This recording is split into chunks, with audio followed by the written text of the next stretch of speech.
Budget में केंद्र सरकार ने बिहार के लिए खजाना खोल दिया और बजट में केंद्र सरकार ने बिहार के लिए खजाना ऐसा खोला कि चारों तरफ से आवाजें सिर्फ सकारात्मक ही आ रही हैं। बजट में केंद्र सरकार ने खजाना खोला और बजट में निर्मला सीतारमण ने बिहार को सिर्फ सड़कों के लिए 26,000 करोड़ रुपए देने का ऐलान किया। बिहार में 3 एक्सप्रेसवे का ऐलान किया गया है। पटना पूर्णिया एक्सप्रेसवे प्रोजेक्ट मंजूर किया गया। Buxar Bhagalpur road connectivity project मंजूर किया गया। बोधगया वैशाली एक्सप्रेस और पटना पूर्णिया एक्सप्रेसवे का निर्माण भी होना है। इधर बिहार में नया एयरपोर्ट, मेडिकल कॉलेज बनेंगे। बिहार सिंचाई प्रोजेक्ट्स के लिए और संजय झा हमारे साथ इस वक्त जेडीयू के कार्यकारी अध्यक्ष मौजूद हैं फोन लाइन पर। संजय झा जी, बड़ी खुशखबरी है क्योंकि जो मांगी जा रही थी वो पूरी हुई है और उसके अतिरिक्त भी कहा जा रहा है कि जो मांगे थी वो तो मिली ही, लेकिन अतिरिक्त बात भी इस बार बिहार के लिए है। बिल्कुल, मैं धन्यवाद देना चाहता हूं माननीय प्रधानमंत्री जी को, और जो हमारे माननीय नेता नीतीश कुमार जी लगातार इस इशू को उठाते रहे। जो विषय है बिहार को विशेष राज्य का दर्जा या विशेष सहायता, उस डायरेक्शन में ये बजट में काम कर में इंडिकेशन आ गया है।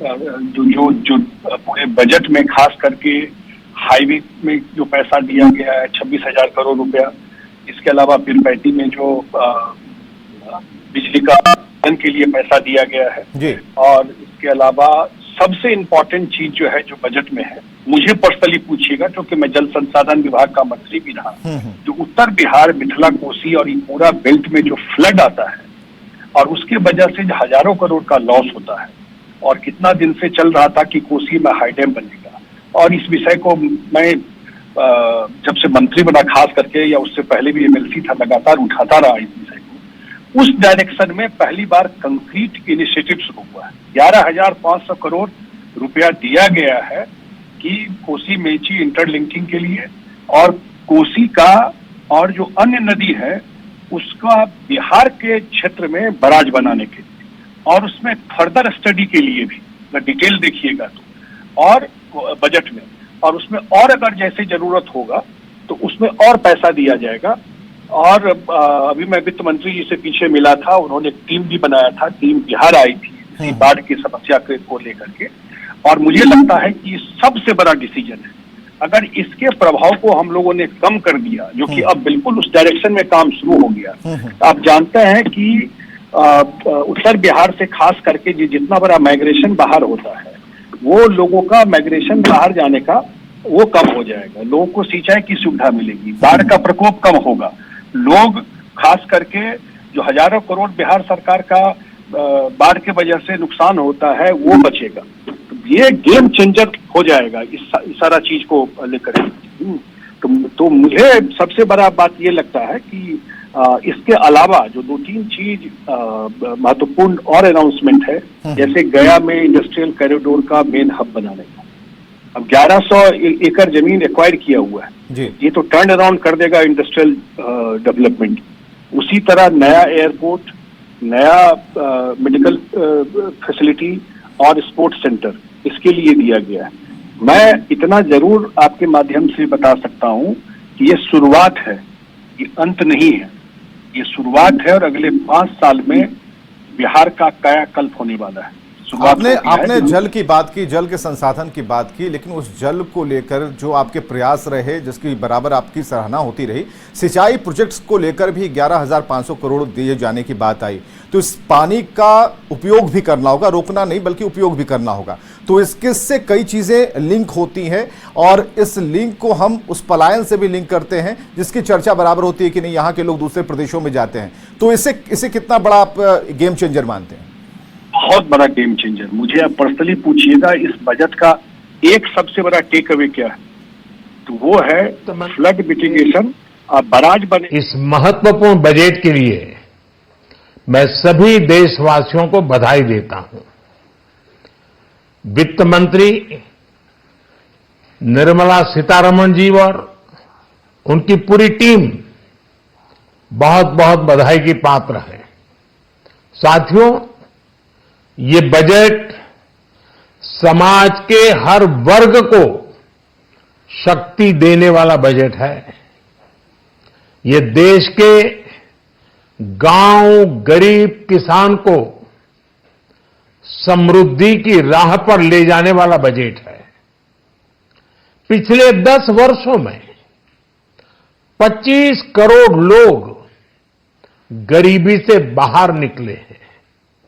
ये जो न्यू मिडिल क्लास बना है, यह बजट उनके सशक्तिकरण की निरंतरता का बजट है। ये नौजवानों को अनगिनत नए अवसर देने वाला बजट है। इस बजट से शिक्षा और स्किल को नई स्केल मिलेगी। ये मिडिल क्लास को नई ताकत देने वाला बजट है। ये जनजातीय समाज, दलित, पिछड़ों को सशक्त करने की मजबूत योजनाओं के साथ आया है। इस बजट से महिलाओं की आर्थिक भागीदारी सुनिश्चित करने में मदद मिलेगी। इस बजट से छोटे व्यापारियों, एमएसएमईज को, यानी कि लघु उद्योगों का, उसकी प्रगति का नया रास्ता मिलेगा। बजट में मैन्युफैक्चरिंग पर भी बल है, इंफ्रास्ट्रक्चर पर भी बल है। इससे आर्थिक विकास को नई गति मिलेगी और गति को भी निरंतरता मिलेगी। साथियों, रोजगार और स्वरोजगार के अभूतपूर्व अवसर बढ़, ये हमारी सरकार की पहचान रही है। आज का बजट इसे और सुदृढ़ करता है। देश और दुनिया ने पीएलआई स्कीम की सफलता देखी है। अब इस बजट में सरकार ने एम्प्लॉयमेंट लिंक्ड इंसेंटिव स्कीम की घोषणा की है। इससे देश में करोड़ों करोड़ों नए रोजगार बनेंगे। इस योजना के तहत जीवन में पहली नौकरी पाने वाले युवा की पहली तनख्वाह हमारी सरकार देगी। स्किल डेवलपमेंट और उच्च शिक्षा के लिए मदद हो या फिर 1 करोड़ नौजवानों को इंटर्नशिप की योजना, इससे गांव के, गरीब के मेरे नौजवान साथी, मेरे बेटे बेटी देश की टॉप कंपनियों में काम करेंगे। उनके सामने संभावनाओं के नए द्वार खुलेंगे। हमें हर शहर, हर गांव, हर घर एंटरप्रेन्योर्स बनाना है। इसी उद्देश्य से बिना गारंटी के मुद्रा लोन की लिमिट को 10 लाख से बढ़ाकर 20 लाख रुपए किया गया है। इससे छोटे कारोबारियों, विशेष रूप से महिलाओं, दलित, पिछड़े, आदिवासी परिवारों में स्वरोजगार को बल मिलेगा। साथियों, हम सब लोग मिलकर भारत को ग्लोबल मैन्युफैक्चरिंग हब बनाएंगे। देश का एमएसएमई सेक्टर मध्यम वर्ग से जुड़ा हुआ है। एक प्रकार से एमएसएमई सेक्टर की ओनरशिप मध्यम वर्ग ही है और इसी सेक्टर से गरीबों को ज्यादा से ज्यादा रोजगार भी मिलता है। छोटे उद्योगों की बड़ी ताकत, उस दिशा में हमारा अहम कदम है। इस बजट में एमएसएमईज के लिए ईज ऑफ क्रेडिट बढ़ाने वाली नई योजना का ऐलान किया गया है। मैन्युफैक्चरिंग और एक्सपोर्ट्स इकोसिस्टम को हर जिले तक ले जाने के लिए बजट में अहम घोषणा की गई है। ई कॉमर्स, एक्सपोर्ट हब्स और फूड क्वालिटी टेस्टिंग के लिए 100 यूनिट्स, ऐसे कदमों से वन डिस्ट्रिक्ट वन प्रोडक्ट अभियान को गति मिलेगी। साथियों, ये बजट हमारे स्टार्टअप्स के लिए, इनोवेशन इकोसिस्टम के लिए ढेर सारे नए अवसर लेकर आया है। स्पेस इकोनॉमी को बढ़ावा देने के लिए 1000 करोड़ रुपए का फंड हो, एंजल टैक्स हटाने का फैसला हो, ऐसे कई सारे कदम इस बजट में उठाए गए हैं। साथियों, रिकॉर्ड हाई कैपेक्स इकोनॉमी का एक ड्राइविंग फोर्स बनेगा। 12 नए इंडस्ट्रियल नोड्स, देश में नए सैटेलाइट टाउन्स का विकास और 14 बड़े शहरों के लिए ट्रांजिट प्लान्स, इससे देश में नए इकोनॉमिक हब विकसित होंगे और बहुत बड़ी संख्या में नए रोजगार बनेंगे। साथियों, आज डिफेंस एक्सपोर्ट्स रिकॉर्ड स्तर पर है। इस बजट में डिफेंस सेक्टर को आत्मनिर्भर बनाने के लिए अनेक प्रावधान किए गए हैं। आज पूरी दुनिया में भारत के प्रति आकर्षण बढ़ा है और भारत में टूरिज्म के क्षेत्र में नई संभावनाएं बनी हैं। टूरिज्म क्षेत्र गरीब और मध्यम वर्ग के लिए कई अवसर लेके आता है।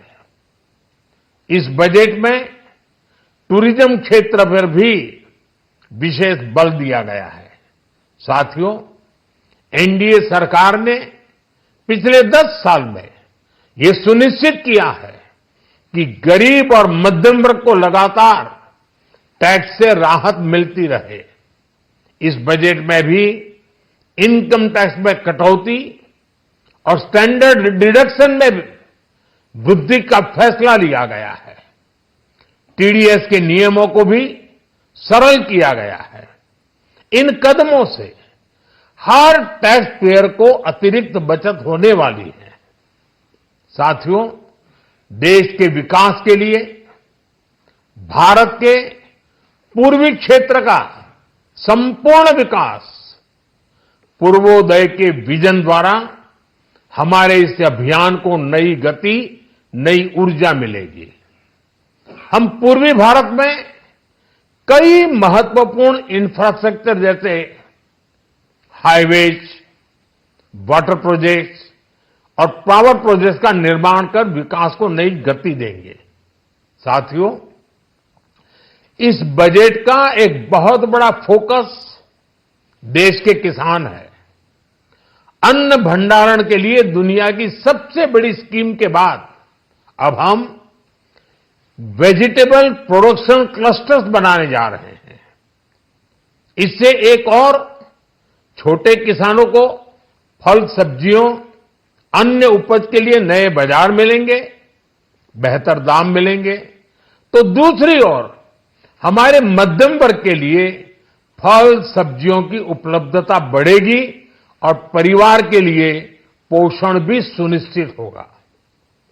कृषि क्षेत्र में भारत का आत्मनिर्भर बनना समय की मांग है।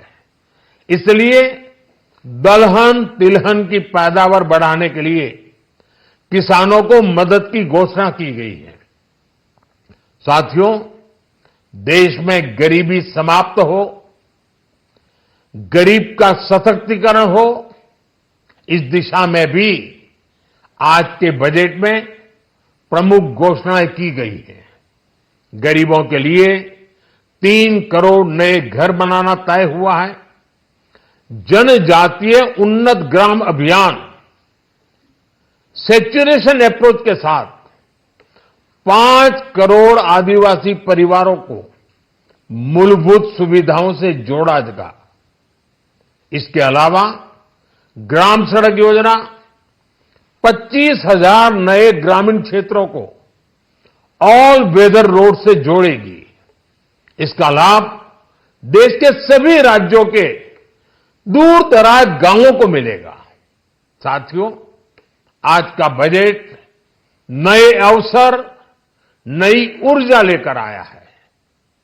ये ढेर सारे नए रोजगार, स्वरोजगार के अवसर लेकर आया है। ये बेटर ग्रोथ और ब्राइट फ्यूचर लेकर आया है। आज का बजट भारत को दुनिया की तीसरी सबसे बड़ी आर्थिक ताकत बनाने के उस पूरी प्रक्रिया में कैटलिस्ट का काम करेगा। विकसित भारत की एक ठोस नींव रखेगा।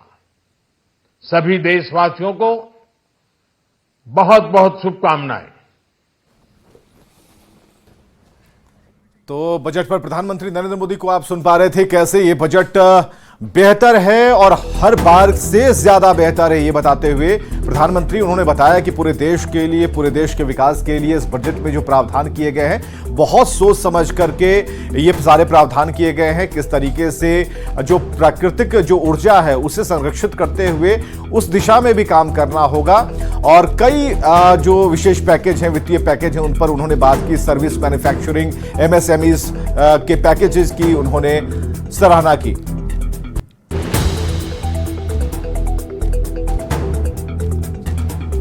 तो बजट में उद्योग के लिए क्या क्या प्रावधान किए गए हैं, सारी बात की जानकारी प्रधानमंत्री ने दी और ये कहा कि ये बजट भारत को और भी मजबूत और सशक्त बनाएगा। इस बजट में सबके लिए कुछ न कुछ खास जरूर है, खासकर इस बार जो नए प्रावधान किए गए हैं पहली बार। और सीधे हम बिहार विधानसभा चलते हैं। इनकी स्थिति देखिए कि सब कुछ छोड़ के फिर राज्य, आज समझिए कितने महत्वपूर्ण विधेयकों का अधिनियमीकरण है। और वो सुबह में महोदय हमने कहा था, आपके माध्यम से हमने कहा था कि आज ये लोग बिहार के विकास और विशेष दर्जे का घड़ियाली आंसू जो बहा रहे हैं, कि सबसे पहले महोदय, सबसे दुखद बात यही है कि सबसे पहले मुख्यमंत्री जी के नेतृत्व में बिहार को जब विशेष दर्जे की राज्य की श्रेणी में लाने की मांग उठी थी, तो सबसे पहले उसको उसी यूपीए सरकार ने खारिज किया था जिसमें ये सभी सदस्य थे। और आज उसी का रोना रो रहे हैं, घड़ियाली आंसू बहा रहे हैं। बिहार की जनता महोदय सब कुछ समझती है, पूरी तरह से बेदार है, जागरूक है और इनके इस जो समझिए राजनीतिक हथकंडे में आने वाले नहीं हैं। और आज जो केंद्र सरकार ने किया है और जो बिहार सरकार पर भरोसा किया है महोदय, आज ही 2025 के एजेंडा सेट हो गया और साफ दिख रहा है कि ये एनडीए सरकार के नीतीश कुमार के नेतृत्व में भविष्य सुनहरे होने वाले हैं, अच्छे होने वाले हैं। यही मैं आपसे निवेदन करना चाह रहा हूं। प्रभारी मंत्री। और यहां रुकेंगे एक ब्रेक के लिए।